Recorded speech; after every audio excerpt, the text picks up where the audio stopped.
Construction champions, it's your host, Ron Nussbaum, and we're here for another amazing episode of Construction Champions podcast, where we're burning down the damn house because we're going to rebuild it. Every day is an opportunity to become the champion you were meant to be. And today is just like every day. You got to put in the reps. You got to continue doing what you need to do to build that business, build a personal life that you can be proud of, and do it for the reasons why you started your business. Or if you haven't started it yet, start to put together the pieces on why. As always, I am super excited for today's episode. Dan, it is great to have you here with us today. Hello, thank you for having me. I am super excited to be here, just getting to talk with you and listen to some of your past episodes. I think our values and what we kind of believe in and how we drive our business really align in a lot of ways. So I'm just really honored to be here. So thank you so much for having me. Awesome, man. I love to hear that because I am a big preacher of alignment, collaboration. The construction industry goes coming together to serve the construction industry. Yeah. Like it's about creating wins for those that are in the industry, no matter where you're at or what your role in the construction industry. If you're working out in the field, if you're leading a company, if you work in service of it, we should just always try to be figuring out how we make wins for the construction industry happen. So I'm excited for our conversation today. Why don't you take a minute, tell all the champions out there a little bit about yourself and what got you here to today? Sure. So, well, I'm here for a couple different reasons. So kind of going back a little bit. So I own Blue Collar Back Office. I'm one of the founders of Blue Collar Back Office. Our specialty is helping small businesses, especially in the contracting world, run and organize their business. The nuts and bolts of it come down to the bookkeeping, utilizing QuickBooks Online. We make sure they have clean financials, P&L, balance sheet, stuff like that. But there's a lot of bookkeepers out there that do that. What we try to do to really kind of separate ourselves from everybody else is the stuff outside of the bookkeeping, right? Understanding your overhead, cash flow analysis, job costing, things like that. And the reason why we have expertise in doing that is before, opening Blue Collar Back Office almost 6 years ago, we've been running a construction company for the past 18 years. And, I always tell people, we're by no means the largest construction company in New Jersey. We didn't build Yankee Stadium or anything else like that, but we run a good, clean, profitable construction company that's seen growth year after year.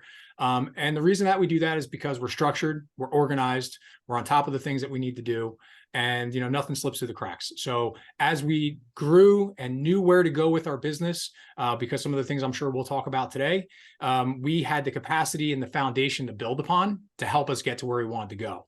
And then as we were running the construction business, we dealt with a lot of subcontractors that we had great relationships with, and their foundation wasn't as strong, right? They great guys, run a great business, they do a good product, but the business side of it, the organization, the structure, the stuff that's not as, sometimes people aren't as passionate about, was where it was lacking a little bit, just because they didn't have the time or the expertise. So that's where we kind of fit in to try to help them.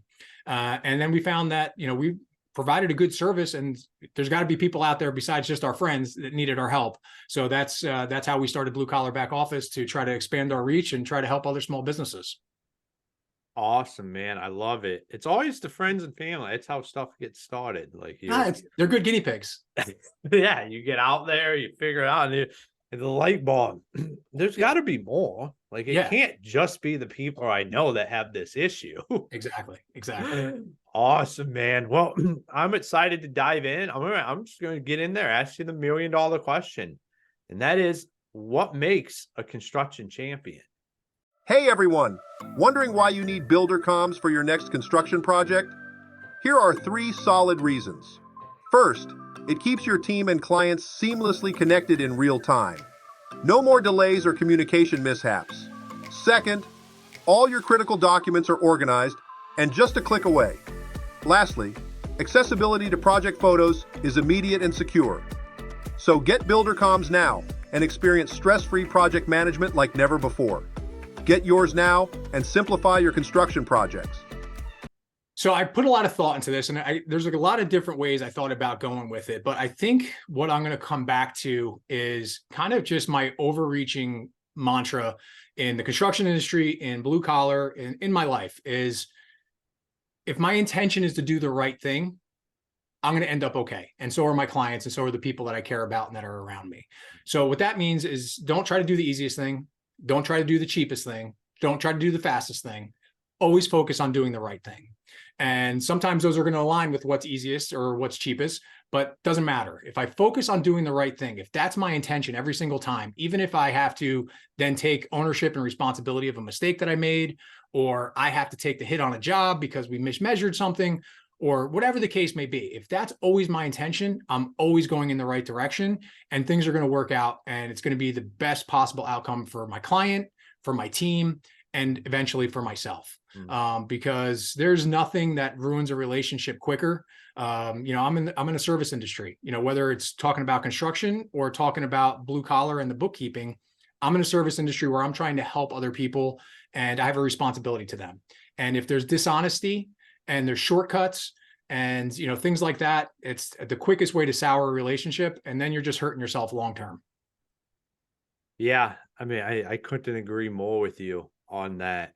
I used to say a lot of when I do podcast interviews, like people would talk about how do you dictate like this outcome or that. And I'd be like, well, as long as you're moving forward without malice in your heart, like you're just doing things for the right reasons, like you can't create a bad outcome. Like, Right. So I agree 100% with that. But I think in the construction industry, what you're talking, it can get cloudy sometimes. Yeah. Yeah. It can get cloudy in terms of kind of how you, run your projects, in terms of scheduling, your communication with the clients.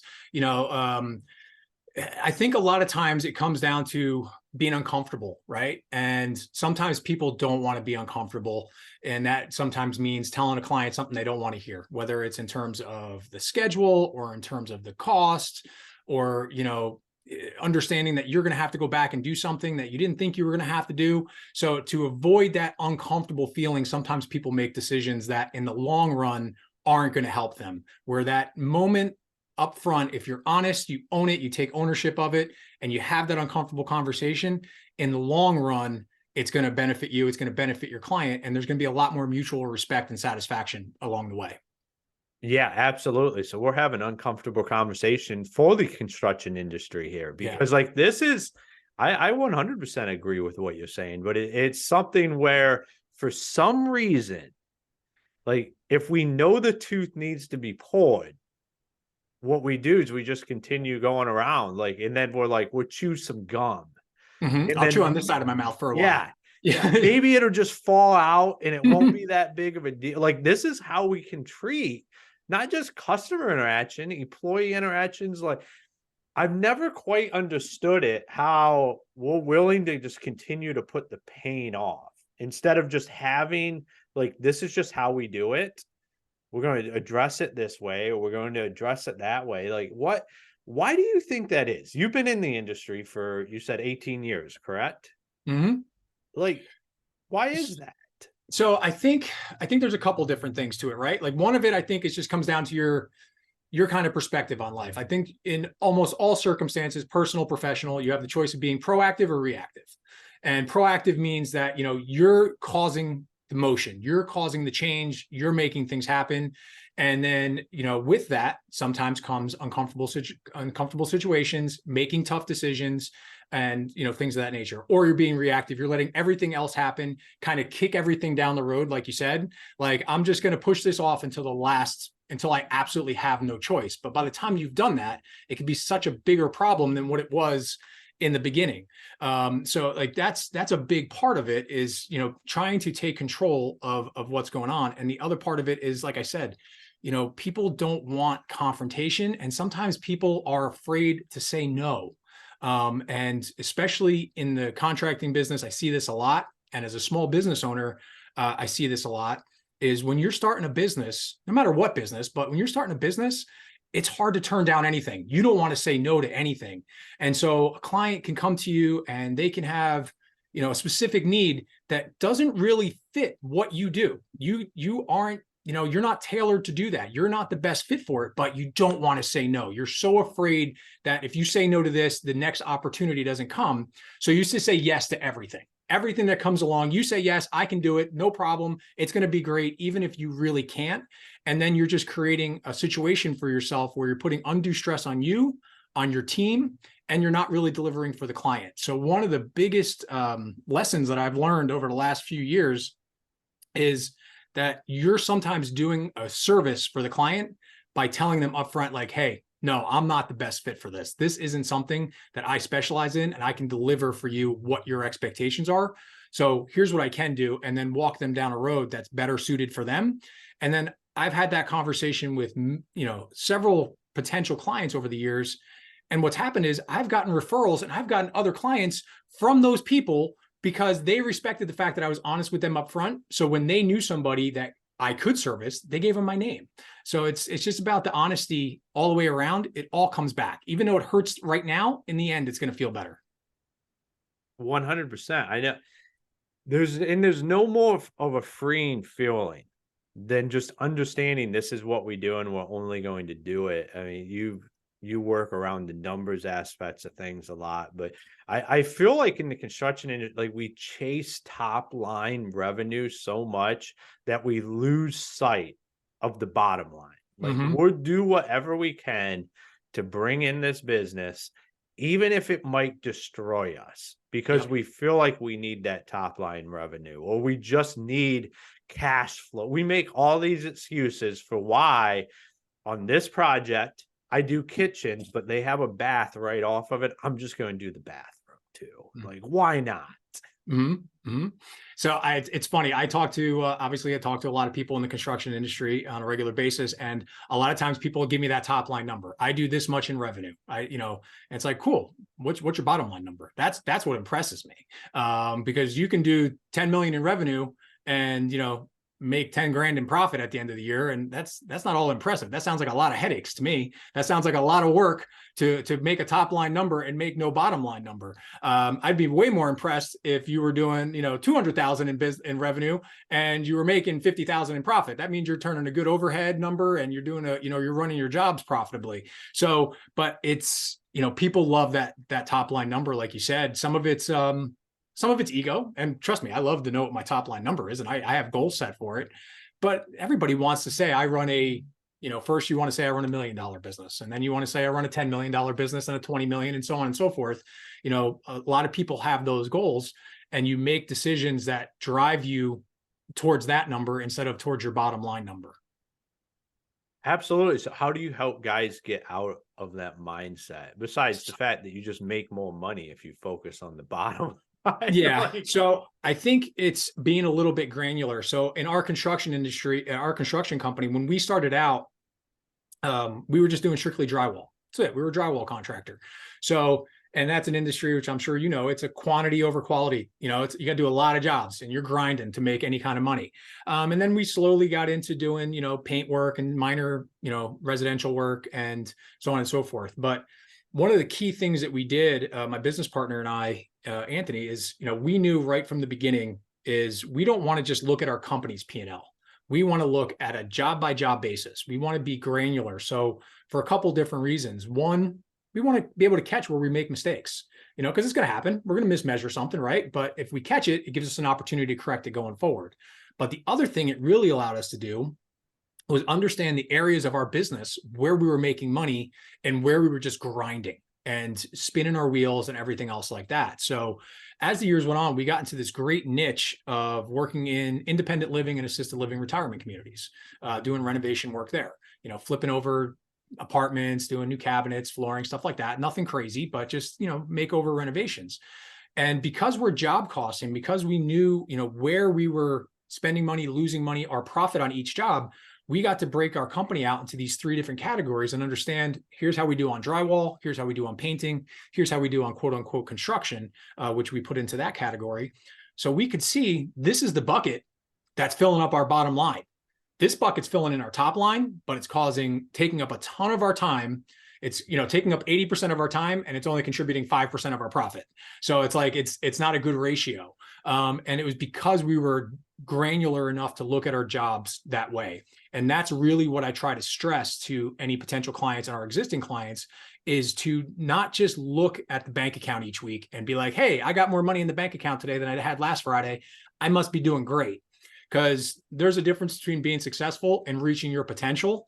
And that's what I try to do, is help these clients, help these construction companies reach their potential of what they actually could be doing. Yeah, and you know what? A lot of times is we will find, like, if you really get down into what you're talking about doing, you'll probably find an aspect of your business that's costing you 50% of your money. Like Yeah. that's just eating it up. It might be adding to that top line, but it's literally you're robbing from Paul to pay Peter situation. And too often I see guys get involved in that. Yeah. And then again, it's that letting go, right? You're so afraid to let go of that part of the business because it's generating so much work, and in your mind it's generating so much revenue, but it's not generating anything on the bottom line. The other thing that getting granular helps you do is understanding your clients more, right? So you can have client A who does a significant amount of work with you. They pay their bills on time. They have a 30-day turnaround, and you make a good amount of profit on it. You could have client B who you do a ton of work with, but they take 60 to 90 days and 15 follow-up emails to pay you. And it turns out you don't even really make that much money on them, right? So when the phone rings and there's an emergency, who should you be jumping for? The client that pays their bills on time and you actually make a decent profit on, or the one that takes 90 days to pay and screws up your cash flow and you're actually not making any money? But if you don't do the exercise of running your business that way, you don't know that information. Yeah, and these are all trends that you can spot. I mean, I've been down this road where you start putting this stuff together and you have these aha moments where you're like, oh, well, that makes sense. We just shouldn't do jobs like that, or do jobs for these specific kind of clients, or this. Like, you start to find that demographic, and what that helps with is everything else you do. Marketing, sales, anything you do after you understand like who your ideal customer is, then you can go right after them. Yeah. Yeah. It allows you to become specialized, in essentially what you do.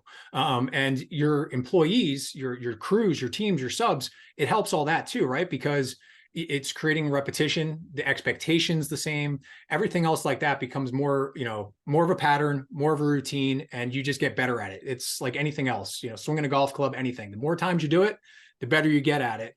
And so we're really big in structure and organization and routine. It doesn't mean that we're robotic and things never have to change. Like you're saying at the top, burning the house down so you can rebuild it. A variation of that is one of the most important things that was ever said to me in my life. One of my first jobs, I was an outdoor salesman, just knocking on doors, business to business. And I said to my boss at the time, who's one of my valued mentors in life, we were talking about something. And I said, well, if it ain't broke, don't fix it. And he looked me dead in the eyes and he goes, if it ain't broke, break it and then rebuild it better.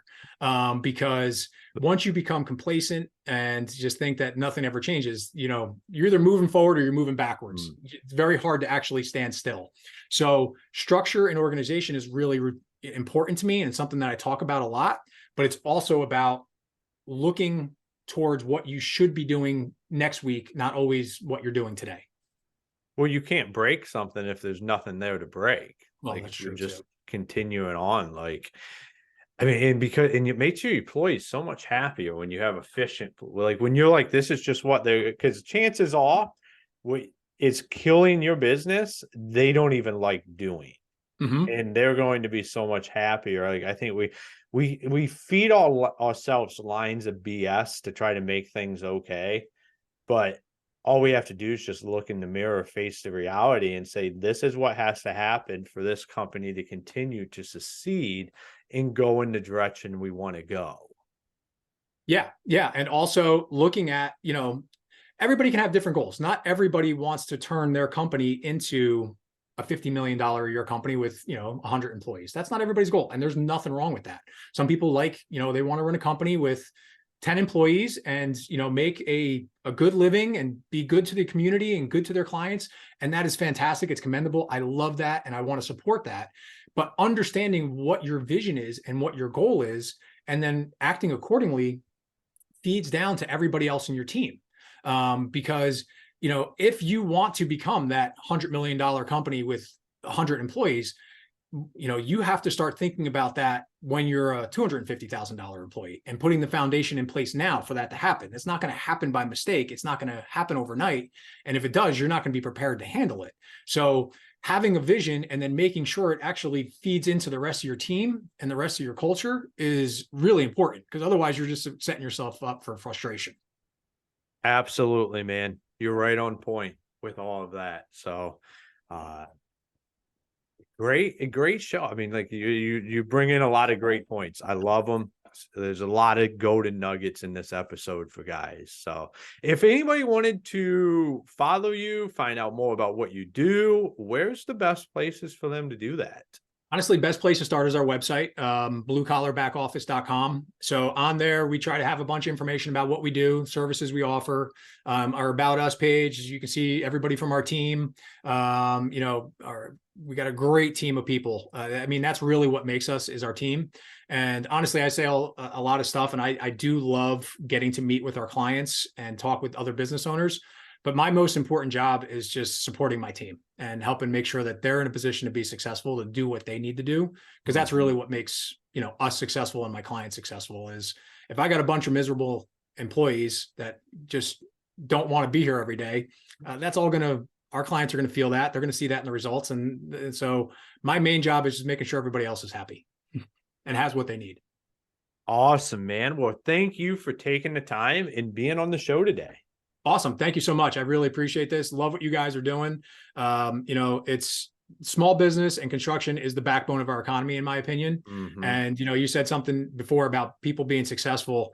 I think the pie is infinitely big. There's a slice for everybody. So I love that you're helping other small businesses do what they need to do. And anything I can do to help support that, I'm all for.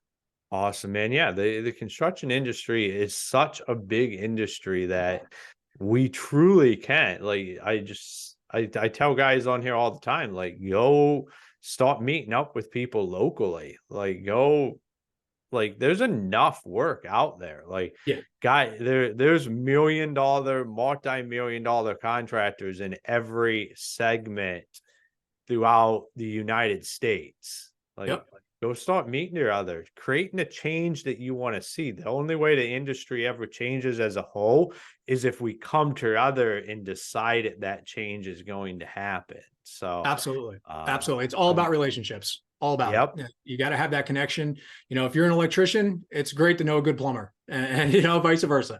And you guys, or if you're a GC, it's great to know another GC. You can't say yes to everything. So it's really good to have good relationships, because you can always learn something from somebody else, pick up a little nugget here and there. There's plenty to go around. Absolutely, man. Well, once again, thank you for being on the show today. Thank you. I appreciate it. All right, construction champions, another amazing episode where we talked about a lot of good things.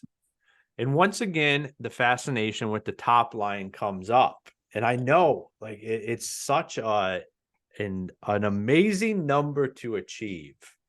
But I mean, I've been at 8 figures and lost 7 figures, and I've been at 8 figures and made 7 figures. And I'll tell you, the one where you lose the money doesn't matter. Like, it don't matter how big your company is. What matters is when you make the money. Like, the only way you can ever grow your company, have happy employees, have a happy life, is if you're profitable, right?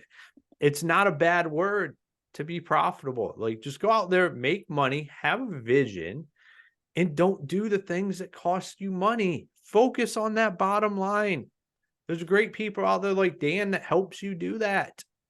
Like that, this is, in my mind, in 2023, it's about to be 2024.